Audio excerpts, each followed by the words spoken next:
Good afternoon, everyone. Many thanks for attending this IMechE Leading with the Brain in Mind webinar.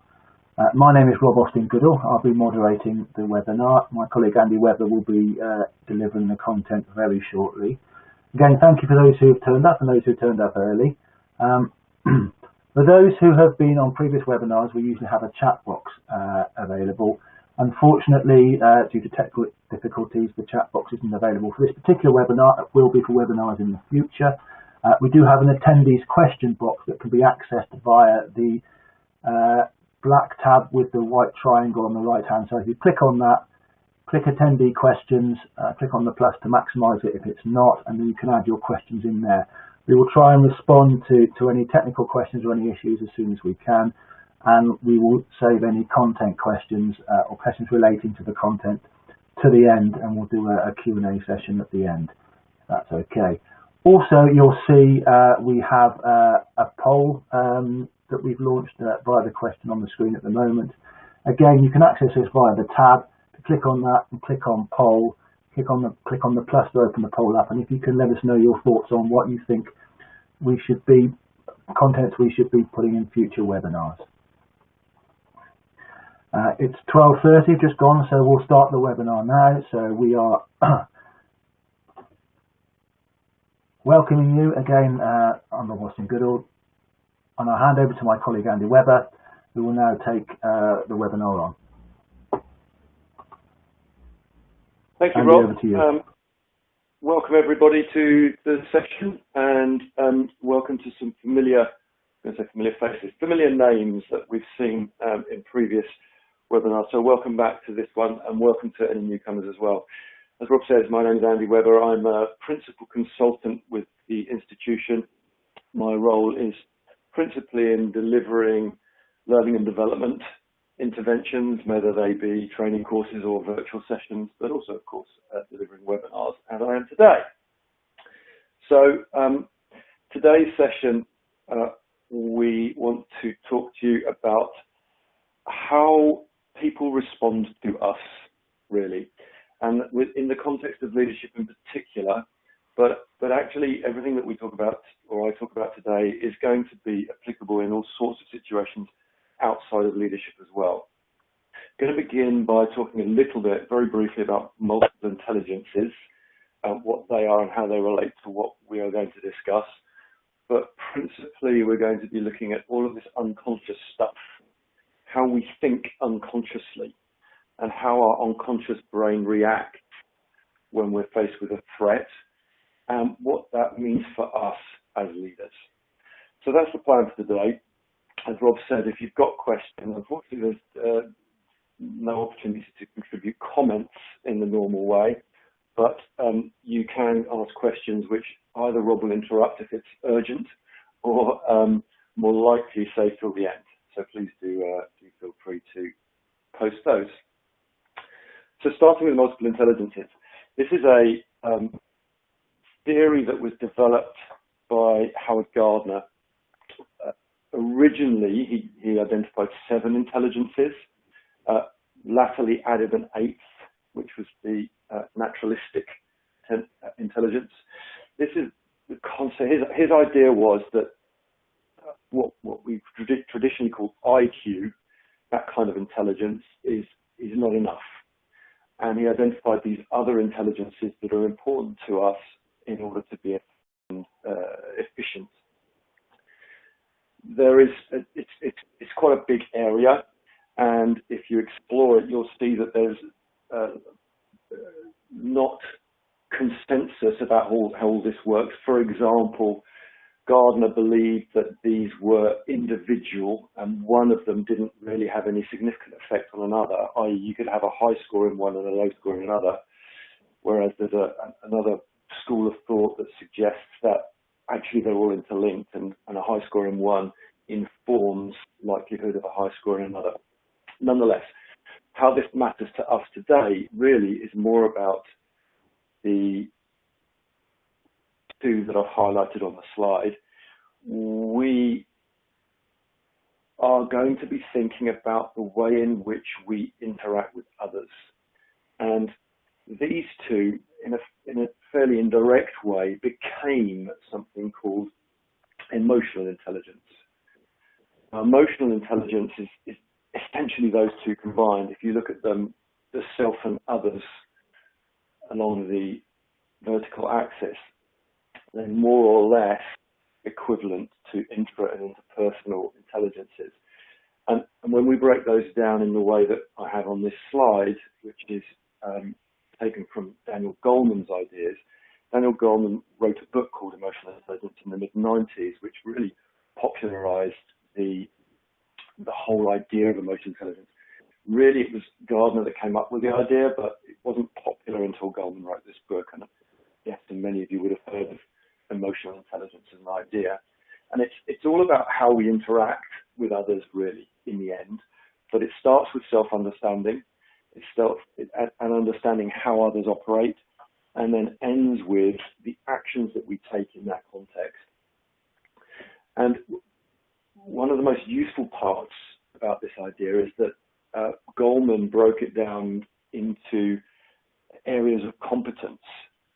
So this matrix here describes 4 areas where you can explore your competence in these areas. And in fact, you can fill in questionnaires and get a score for this in much the same way as you can get a score for your IQ, you can get a score for your EQ. And probably more usefully, it identifies areas which you might be able to improve upon, or it might identify areas of strength which you can capitalize on. Just to give you a very brief look at those competencies, you can see those. So those 2 blue boxes are the 2 that were the self boxes, self-understanding on the left and self-action on the right. And these are the competencies that Goleman has developed associated with these 2 areas. There are a number of different versions of this. If you follow the link on the previous slide to his website, you'll see this version. There are other versions available as well that you can. There's no correct here. There's different ways of looking at it. These are the 2 areas associated with others. So this is about social awareness and understanding others, empathy being important in that regard. And then interpersonal skills is the action that we take in connection with others. So today's session really is supporting our emotional intelligence, if you look at it in this way. And what we're going to be looking at is really how our brains operate. And because our brains are the same as everyone else's brains, at least in terms of the functionality aspect, not the thoughts, then we're also understanding the way that other people operate as well. And then in the back of that, we can modify our behavior. So we're impacting all 4 of those areas of competence in emotional intelligence. So let's have a look at understanding our brains.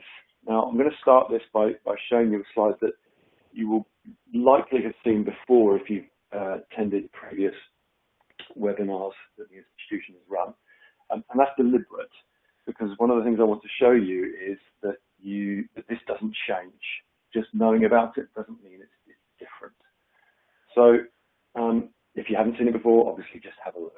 So on the face of it, a pretty simple question. There are two squares labelled on this checkerboard, one labelled A and one labelled B. Simple question is which one is a darker shade of grey? There's no trick to that question. As you'll see, there's a bit of a trick to the way that your eyes are operating. Just to give you maybe a little bit of help to that. There's a little rectangle, bit of a swatch for you to compare to. So that looks pretty similar to A, completely different to B. Would you agree? Let's have a look. So as I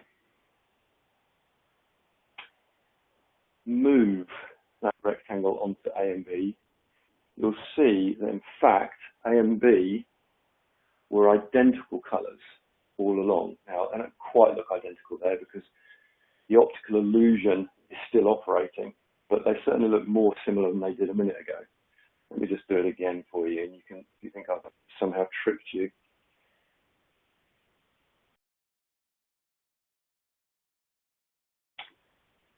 you can see that actually the colours of the squares don't change. The rectangle just makes us realise that actually they were the same colour all along.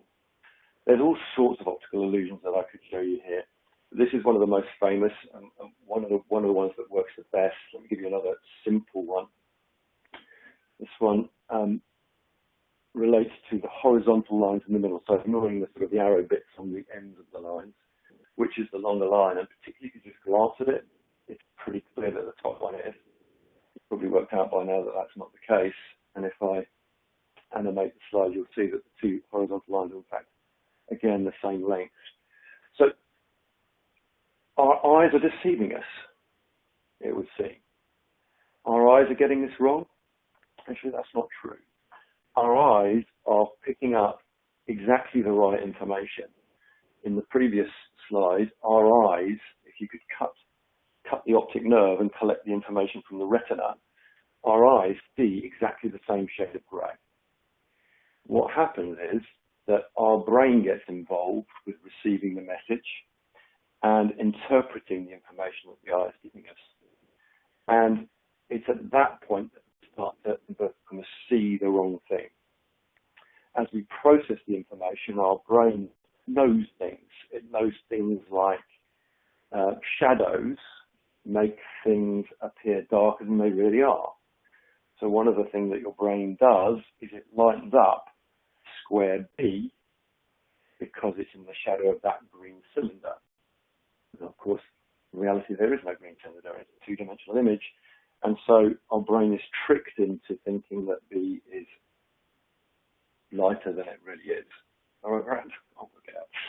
So let me give you so our brain basically gets it wrong. And it gets it wrong at an unconscious level. This is our unconscious brain working, something called System 1, which I'll develop that in a second. But it's not always bad. Let me just, I'm going to go be quiet to let you read the next slide for a second.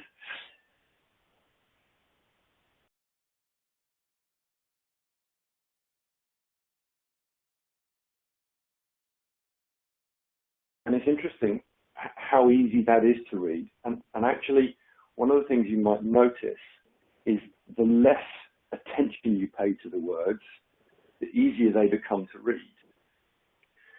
And this is because of, again, our unconscious mind, jumping to conclusions, making some assumptions, filling in gaps, in the same way as it did with the optical illusions, and in this case, in a fairly positive way. And actually, of course, this is a positive brain function. This is something that we fundamentally need. Without it, we would be in real trouble. All of this unconscious stuff that happens needs to happen to enable us to function efficiently and effectively.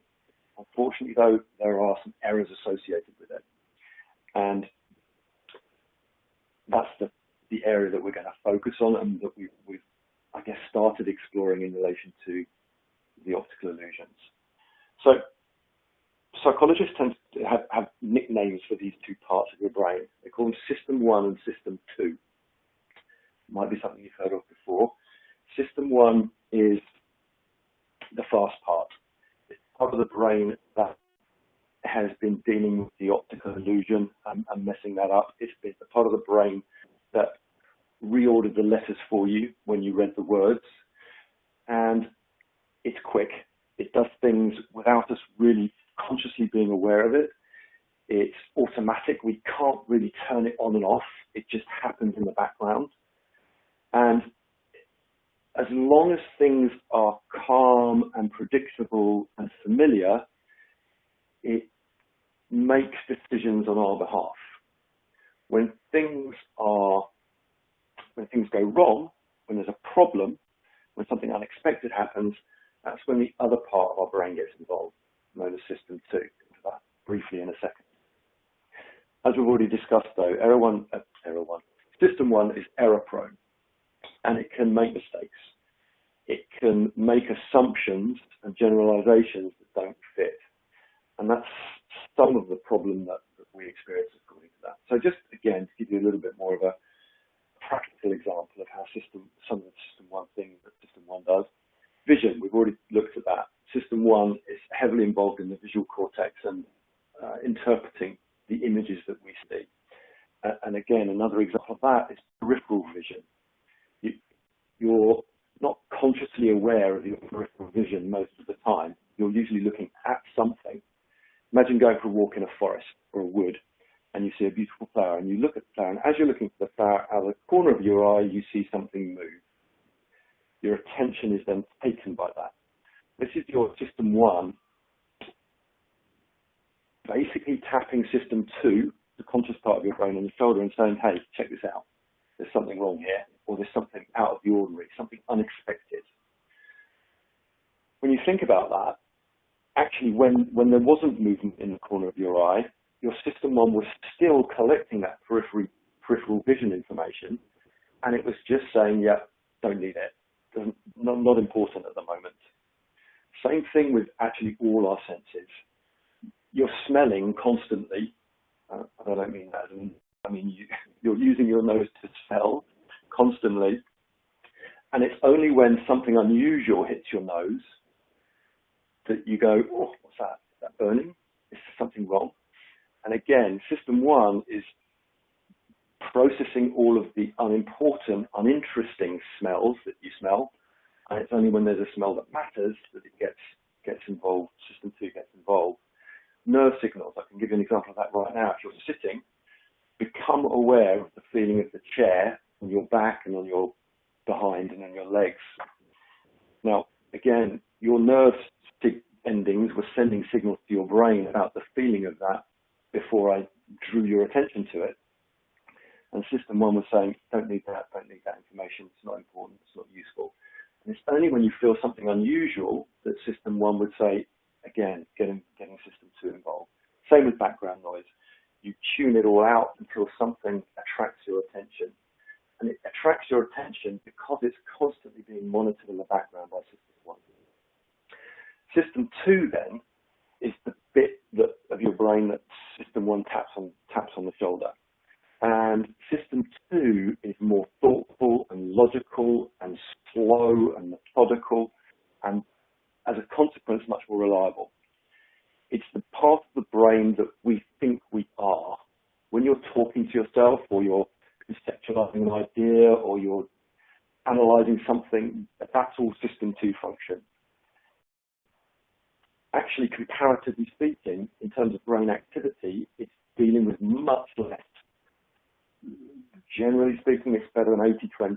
80% of brain function is system 1, 20% of brain system 2, although that's up for debate to some extent. But certainly system 1 is much more prevalent in the way in which our brains function. So system 2 is this thoughtful, conscious part, which often is activated by system 1, and often that's as a response to there being a problem or something that needs to be analysed. And why do we need this? Because it enables us to do a lot of things at once. Imagine walking down a busy street in London or a big city talking to your friend. I know that's impossible at the moment, but back in the day when we used to be able to go out, imagine all of the information that is hitting your brain. You're adjusting the way that you walk to avoid bumping into people in front of you. You're making complex calculations about the speed of which someone's coming towards you and can you get through the gap. You're adjusting your feet according to feeling the paving stones underneath your feet. You're smelling bus fumes. You're hearing things. You might pick out sounds that suddenly attract the conscious mind. All of this, and you're having a conversation with the person next to you. And system 2 is able to have that conversation with the person next to you because system 1 is doing all the other stuff. And that's actually happening most of the time. System 1 is doing all sorts of stuff in the background to enable system 2 to do the important stuff, the more difficult, complex stuff. So, how does this all apply to us? Well, in particular, I want to think about threats and how we respond to threat. Some of this will be familiar to you, I'm sure. You'll have come across the idea of the fight-flight response before, and what we're going to talk about is very much associated with that. So System 1, first of all, System 1 is the first part of our brain that gets involved when we perceive there's a threat. And in fact, that sentence, when we perceive there's a threat, it is System 1 that's done the perceiving. Even before System 2 is engaged, and we're talking microseconds here, but System 1 has already made a decision that there's a problem and got System 2 involved. And so what represents a threat to System 1? And a threat doesn't necessarily have to be, being attacked by a saber-toothed tiger in the Stone Age, although that's how this part of our brain started to evolve. It's to protect us from that kind of harm. In the modern world, of course, threats don't take the same form. We're not usually in danger of our lives. We talk about social threats. The interesting thing is that the same part of our brain deals with a social threat as it deals with a physical threat. And it's where stress comes from, which is a whole other webinar. So what represents a threat for System 1? Well, System 1 likes familiarity, likes things to be familiar.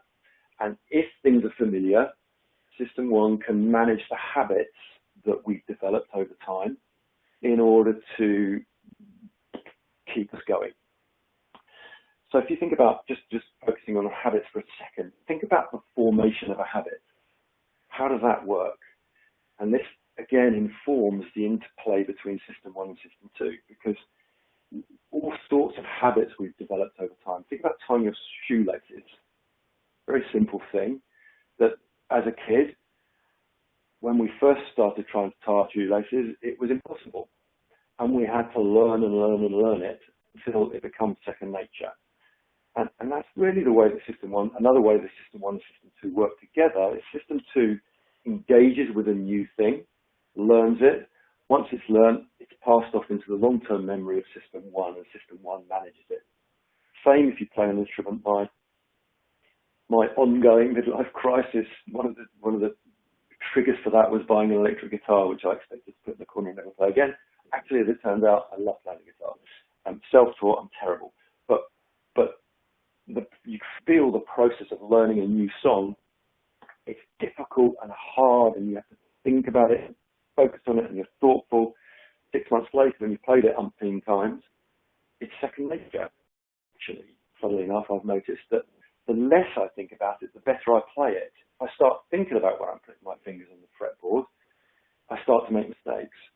So System 1 is very useful in building habits. Learning to drive, another classic example of System 1. And as long as things are predictable, System 1 can take care of things. When I say predictable, System 1 has expectations for what's going to happen. So in a familiar situation, let's say driving, in a familiar situation when System 1 is managing the process, the habit has been developed, it's constantly making predictions about what should be happening. And as long as that does happen, System 1 continues to deal with it. If something out of the ordinary happens, again, that throws System 1. There's a bit of a stress response of some kind, including getting System 2 involved. So if you're driving down the road having a chat with the person in the passenger seat, and you don't see a pothole, but your car hits it, and there's a bang, suddenly all your attention is woken up. You might even have a little bit of a shot of adrenaline in that situation.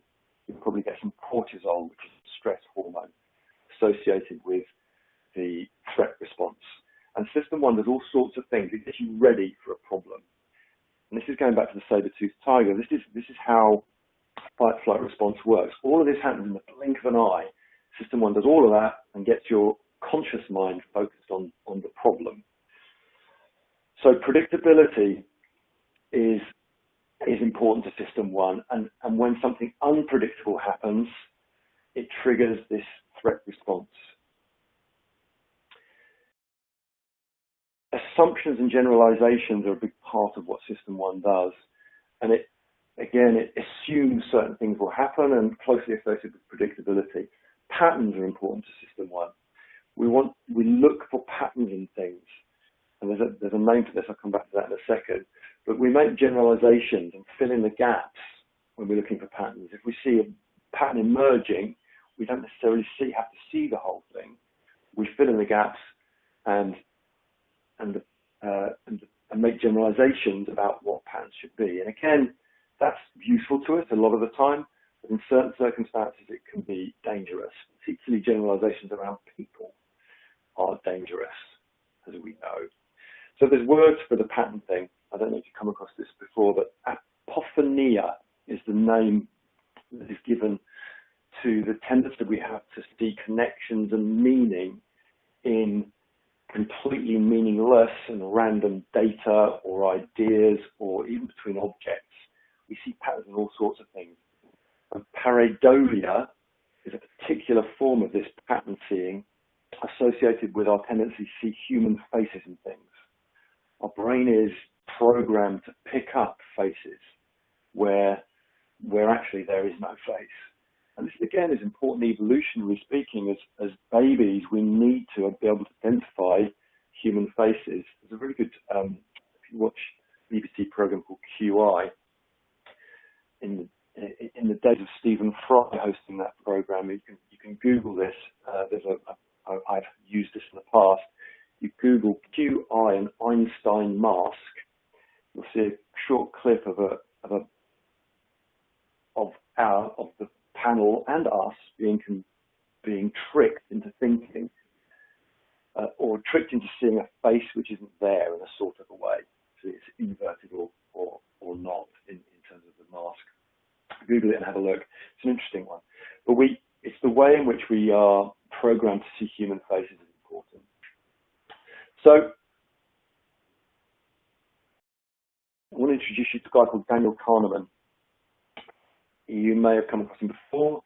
He's really the oracle in relation to this. He wrote a book called Thinking Fast and Slow, which is really the seminal work in this area, and in terms of beginning the process. And his colleague Amos Tversky, who sadly passed away, they've been working on this for many years and looking at the cognitive and unconscious biases that arise from System 1 function. And he actually won the Nobel Prize. Tversky would have won it too had he still been alive. But he won the Nobel Prize for work that he's done in this area. And so he observes a couple of things that are relevant to us here. One, the System 1 part of our brain is designed, its purpose is to make assumptions and generalizations and jump to conclusions. And in connection with patterns, again, in order to enable our System 1 to do its useful function, carry out its useful function, it looks for patterns and things, and if the pattern isn't complete, it fills in the gaps and makes the generalizations that it needs to do to fill in the gaps. So, let's have a quick look at our limbic system. Now, first thing I want to say is I am not a neuroscientist. So this is something of a layman's look at the limbic system. And I've deliberately picked a very simplistic diagram of the limbic system. It's way more complex than this with lots more parts to it. The reason I picked this one, first of all, is that it highlights the two areas that I want to look at, the amygdala and the hippocampus. And secondly, because there is no consensus, there's no definitive answer as to which parts of the brain are involved in the limbic system. But these four, there is consensus around. These four, whichever version of events you look at, these four are always present. So what does the limbic system do? Well, it's involved in all sorts of things that our brain is doing. The two that I've highlighted there are the ones that I would like to focus on. And amygdala is particularly associated with the generation of our emotions that we feel, and in particular, sort of negative emotions, if I can put it that way, fear and anger, that kind of thing. Amygdala is involved because it's very heavily involved in the threat response. So we feel fear or we feel anger when we feel threatened. The part of our brain that's involved in memory and as a consequence learning is the hippocampus, particularly long-term memory. And so our habits reside within our hippocampus. And learning is about the system too, engaging with this part of our brain to learn a new habit. So when we see a threat, when we see a problem, what tends to happen in this area, and people have been wired up to get brain scans and things, when there's a negative, when there's an unpredictable event, so going back to the pothole in the road, for example, what tends to happen is that activity in the amygdala increases and activity in the hippocampus decreases. One guy, I was watching a video online, summarized it nicely. He said, we get angrier and stupider. And so, obviously not a particularly helpful thing in some circumstances, particularly when it's a social threat. So if you're being attacked by a saber-toothed tiger, okay, aggression and anger is probably quite a useful thing. But if you are in a social situation and faced with poor leadership, toxic leadership, for example, and toxic leadership is a term that's been around recently in modern times to describe leaders that micromanage, that self-promote, maybe they lie, they're inconsistent, they might bullying, either overtly or covert psychological bullying. It's all about their self-interest. And so this toxic leadership has very similar effects on our limbic system than being attacked by a saber-toothed tiger. Not the same, but similar. It's where long-term stress comes from, the hormone release as a consequence of the amygdala being triggered. And how over time, that some studies have shown that the hippocampus actually shrinks if you're exposed to toxic leadership or something similar over a long period of time. But in the short term, in an instant, amygdala activity increases, hippocampus activity decreases.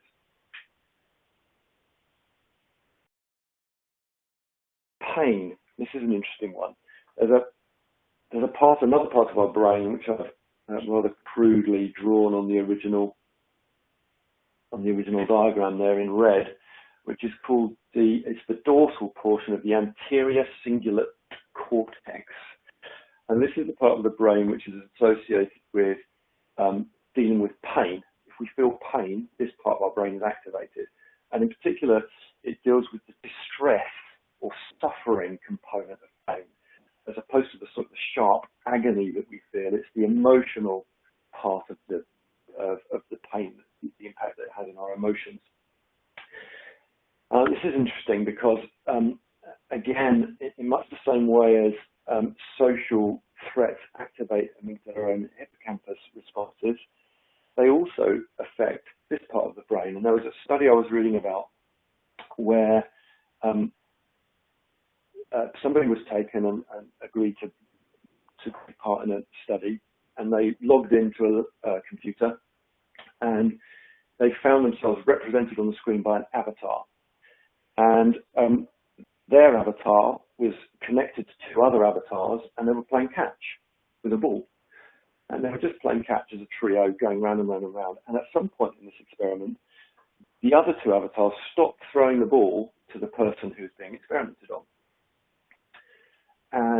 And what happens, obviously they were wired up to a brain scanner, and this area of the brain, the same area of the brain that deals with actual pain, was activated by this experience, even when the person was told that the other two avatars are not even real people, they're just computers. It's so instinctive.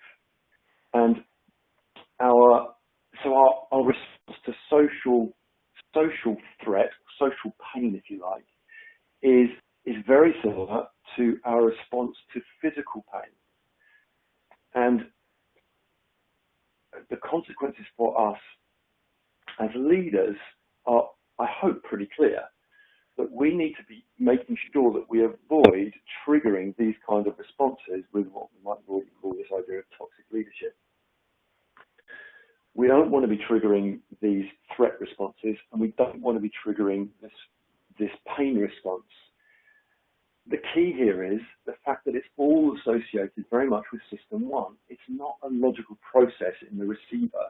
They're not consciously deciding to feel threatened. They just feel threatened. And then their conscious mind gets involved.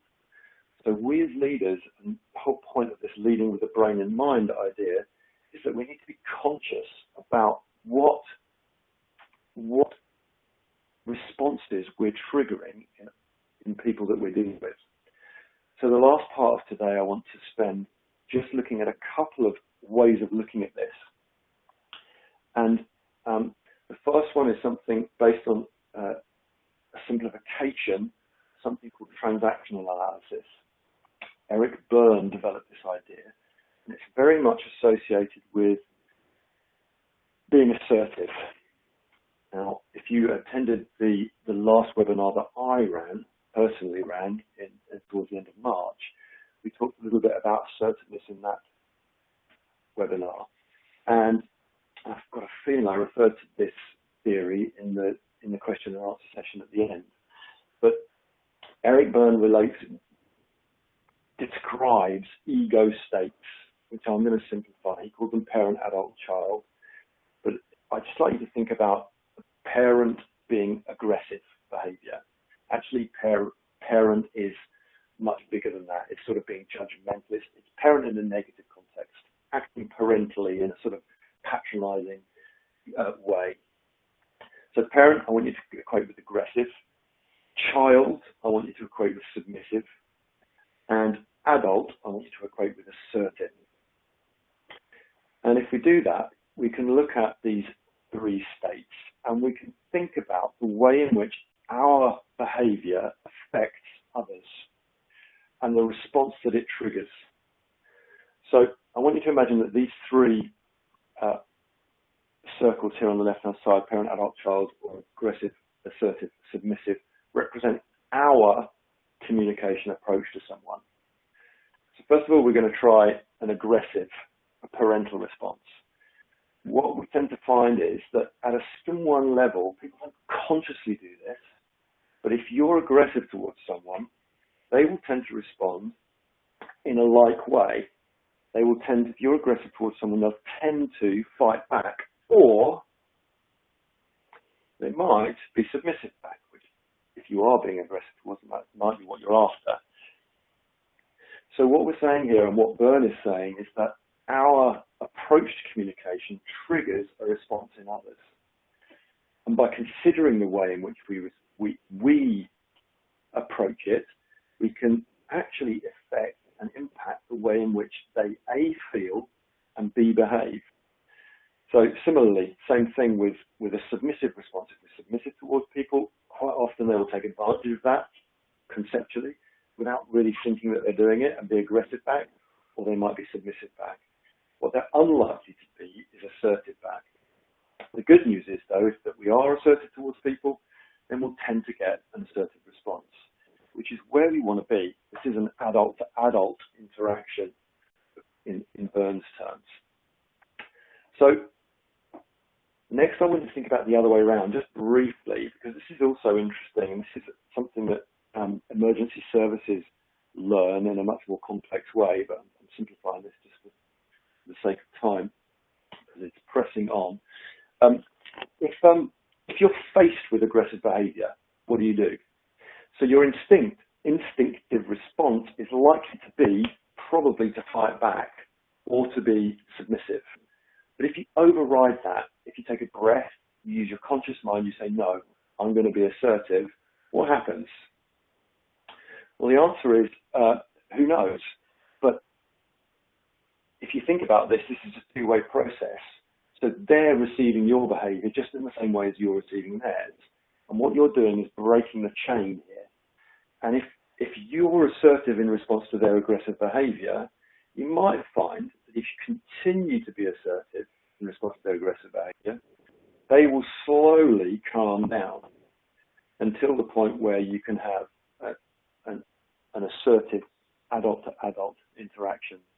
And this is again, this is what emergency services learn about is how to remain assertive. Don't be aggressive back. Things tend to escalate. Don't be submissive back. That tends to encourage the aggressive behaviour. If you can be assertive in response, then you can end up developing encouraging the other party to adapt their behaviour and behave more assertively in response to the way that you're behaving assertively to them. Sorry, that wasn't very clear, but I'm sure you got the idea. So the second thing I want to share with you, and there's all sorts of things we could have talked about here, I've just picked these two, is an idea that was developed by David Rock, and it's a model, if you like, that helps us to sort the kinds of and evaluate the kinds of areas where we might find people feeling threatened or perceiving a threat. So, and the acronym, as always with these things, S stands for status.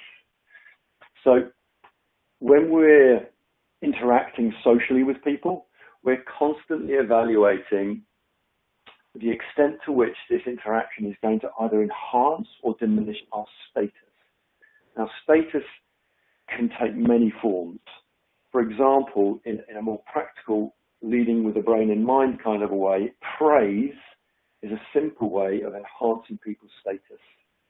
It's about, do they feel important, valued, as well as what is their position in the organizational hierarchy. That is a factor, and in relation to others, it's important. One of the things that we talked about in assertiveness is being surrounded by very senior people can tend to make you more submissive based on this perceived lack of status that we have. Actually, if you take a step back and think about it, I, for one, see all human beings as equal, but we do have this constant status evaluation that goes on, and different cultures that can be even more important depending on which culture that we're in. So status is important. Certainty is the next one, and this is relates very strongly back to this idea of patterns and predictability and habits. Our brains like to feel comfortable with what's happening and like to be perceiving a situation which is clear. And a lack of clarity is uncomfortable for our brains, particularly when it's associated with a lack of autonomy. So for an uncertain situation, I don't believe that we've got the power or autonomy or control to affect that. That's a really uncomfortable situation for the brain. And all of those threat responses that we've just been talking about are triggered. Relatedness is our social needs, simplistically. It's our tendency of just needing to be around people, at least some of the time. You may or may not be more or less of a loner, but actually, if you are physically removed, put in isolation in jail, for example, then that has a very damaging effect on us. We need some level of social interaction and engagement.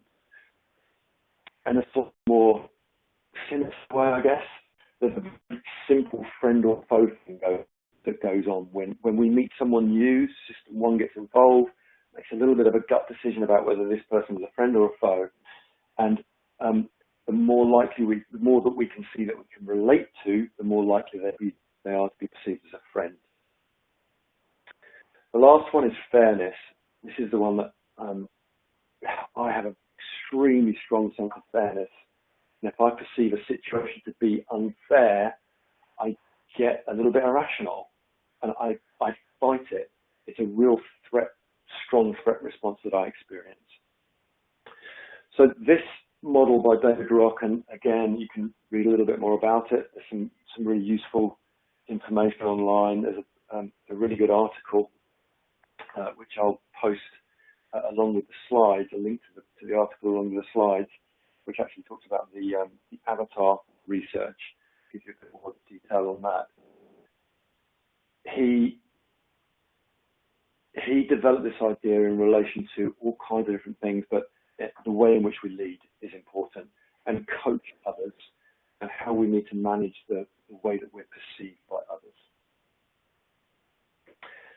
So, almost on time, about 30 seconds behind. To summarise what we've done, we've really just been looking at developing our emotional intelligence, or one way of developing our emotional intelligence, understanding how our brains operate better, and in so doing, understand how other people's brains operate a little bit better. Explored the idea of these two systems and the unconscious brain and how that processes information behind the scenes, and how it has this strong preference for patterns and predictability, and assuming that it sees those, it can make the generalizations and assumptions that enable it to function, and how the threat responses trigger either powerfully or more subtly in system one when there is something that's out of the ordinary. And the last part, hopefully I've given you a couple of tools that can start to help you to manage the way in which you deal with others, in terms of avoiding, at the bare minimum, pressing the wrong buttons in association with a threat response, and in association with SCARF, perhaps find ways to help to press the right buttons in relation to status, for example. Help people to feel like they have control. Help people to feel like they're in a certain situation. I hope that's been useful. I hope it's been interesting. I'm going to hand back to Rob, who's going to manage the questioning session. Thank you, Andy. Very, very insightful in the work you've done there. Firstly, before I finish the next couple of slides, which is just about our virtual and e-learning capability, I've got a few questions that have come in. Again, if you have a question for Andy, please do ask it. If you click on the tab on the right-hand side with the black tab with the white triangle and go to attendee questions, you can ask a question in there, and we'll try and get through them all in the next sort of 10-15 minutes or so. On the screen you can see there's a various selection of our offerings we have on a virtual and e-learning basis. We have an e-learning portal that's available if you go onto the IMechE website, imeche.org, and click on the trading tab. You'll see there which includes both e-learning and virtual deliveries, and also links to our free webinars that are upcoming.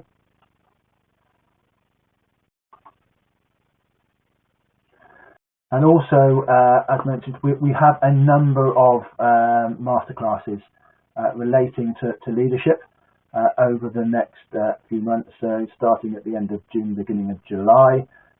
Remote management, first line management, senior engineering, senior management, and person effectiveness, to name but a few. Again, if you do book onto these courses by the end of May, you will have 3 months access free to the APMG International Change Management Foundation accredited course, which will give you content course. You will have to pay for the exam at the end of that, but certainly worth considering.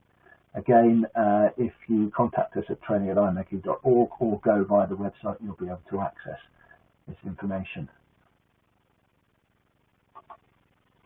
And we'll start with some questions. So, Andy, here we go. Do you have any easy to implement examples of how we can behave assertively?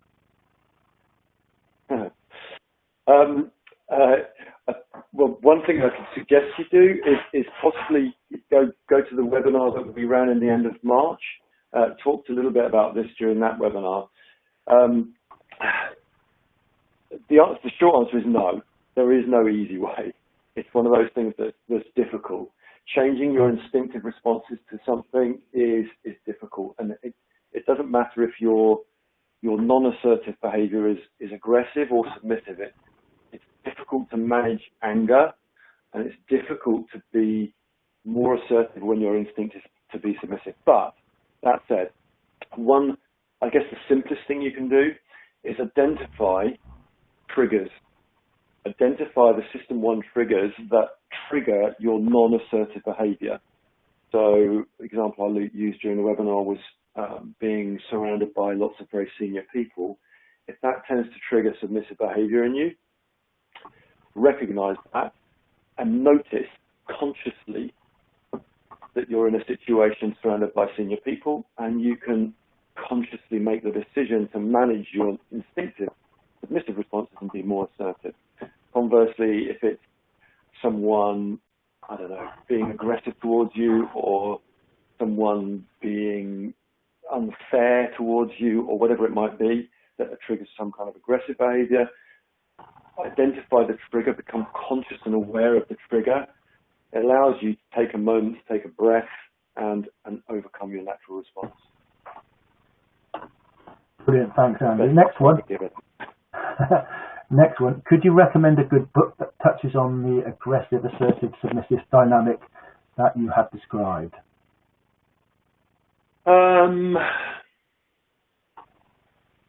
It's a good question. I can't off the top of my head. I could point you towards looking a bit deeper into transactional analysis. You could start that search online, save you buying a book. I can't remember off the top of my head the name of Eric Burns' book that he wrote around this. I've never read that whole book, so I don't feel able to recommend it. I've read excerpts from it. What's it called? But it's quite inverted commas technical in places.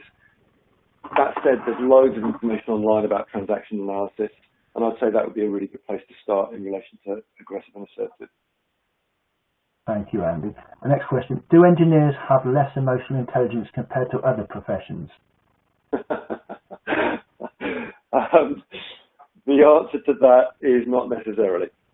And again, this is one that I sort of hinted at the lack of consensus relating to different intelligence levels of the different multiple intelligences. So some people would argue if you have high scores in some of the intelligences, you will automatically likely, not certainly, but likely have higher scores in the other intelligences. But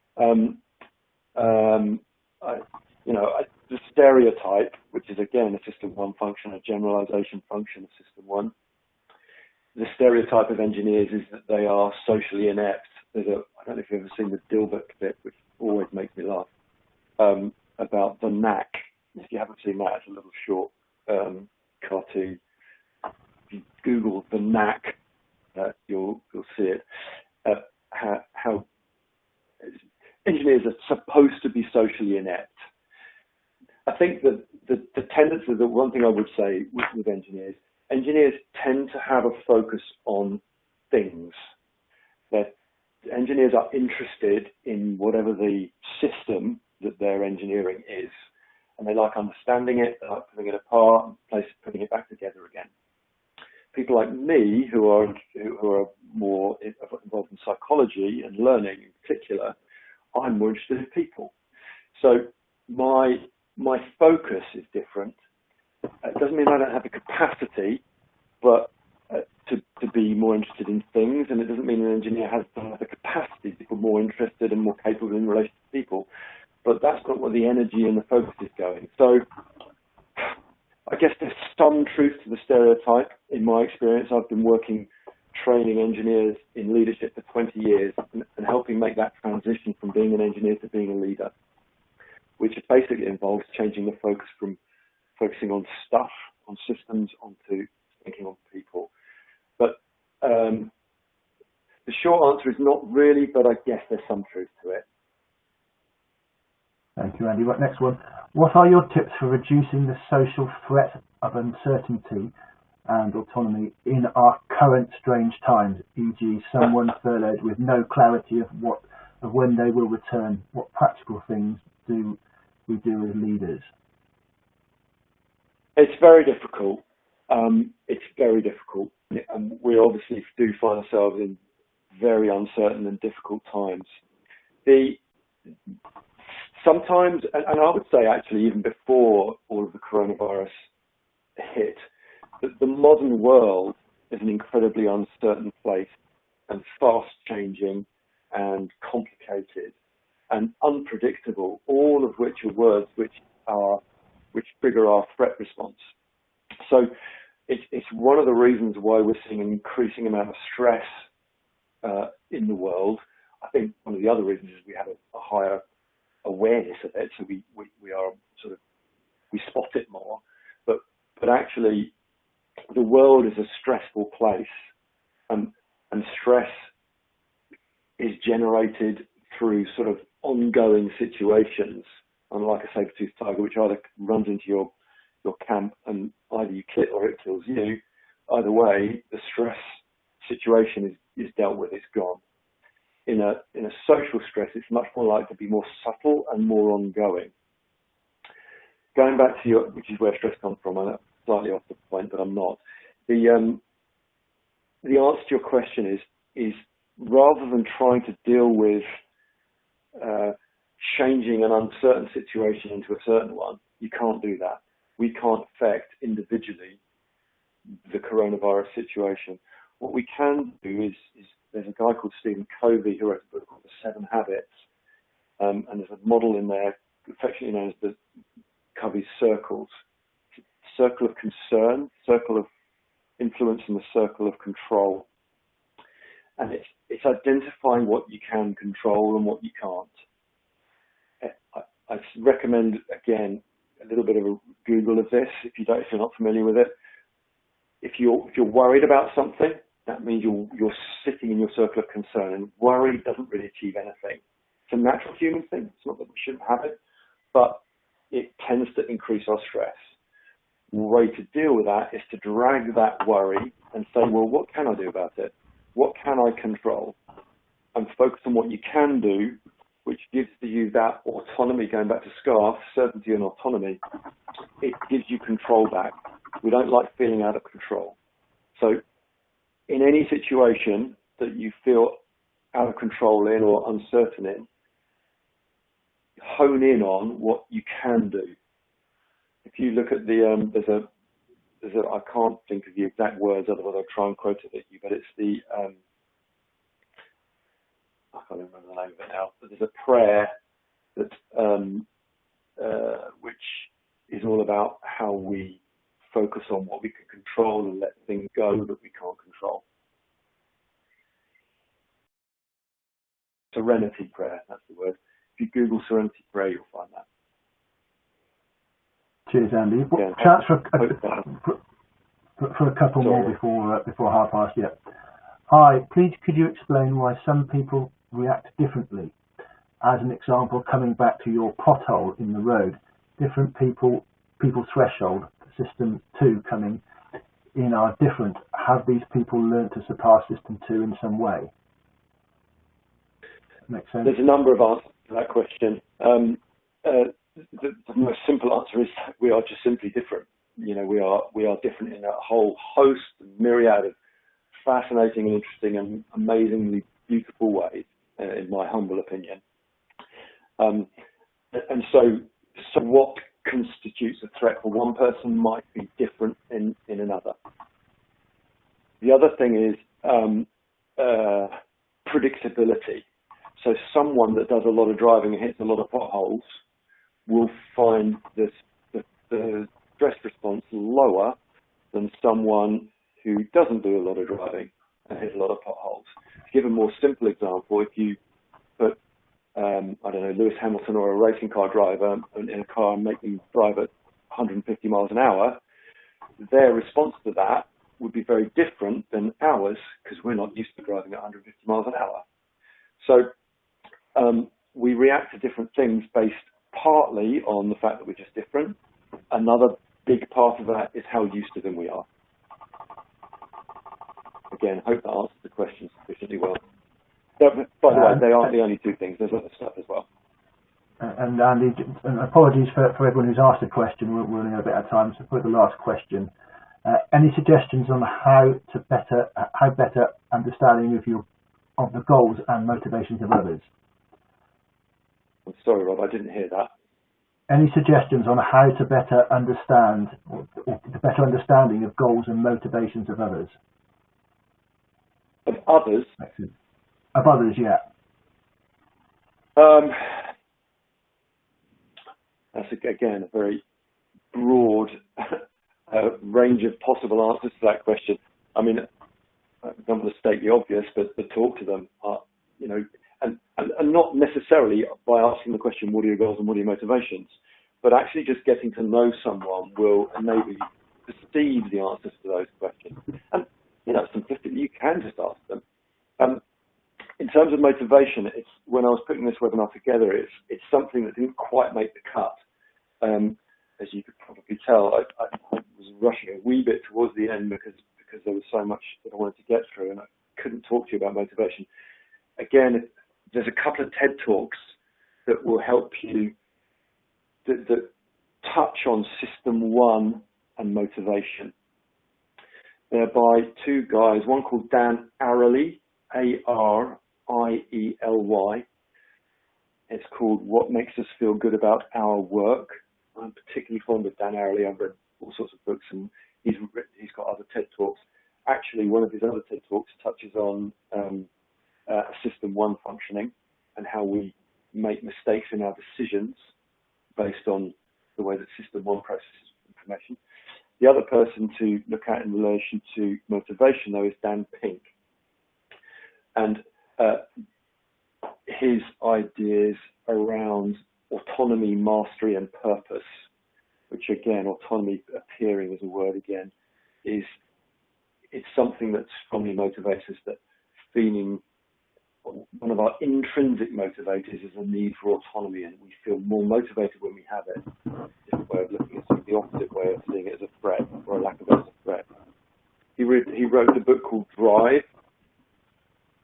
He did a TED Talk called The Surprising Science of Motivation. I might try and collect all of these references and record them somewhere so that you can follow up on them more easily. We'll find a way to do that following this webinar. Excellent, Andy. Excellent, Andy. Thank you for that, and thank you for everyone for joining us today. It's just gone 1:30, so that brings us to the end of our webinar. Again, thank you, Andy, and thank you everyone who's participated, answered questions, and apologies for not getting through all the questions.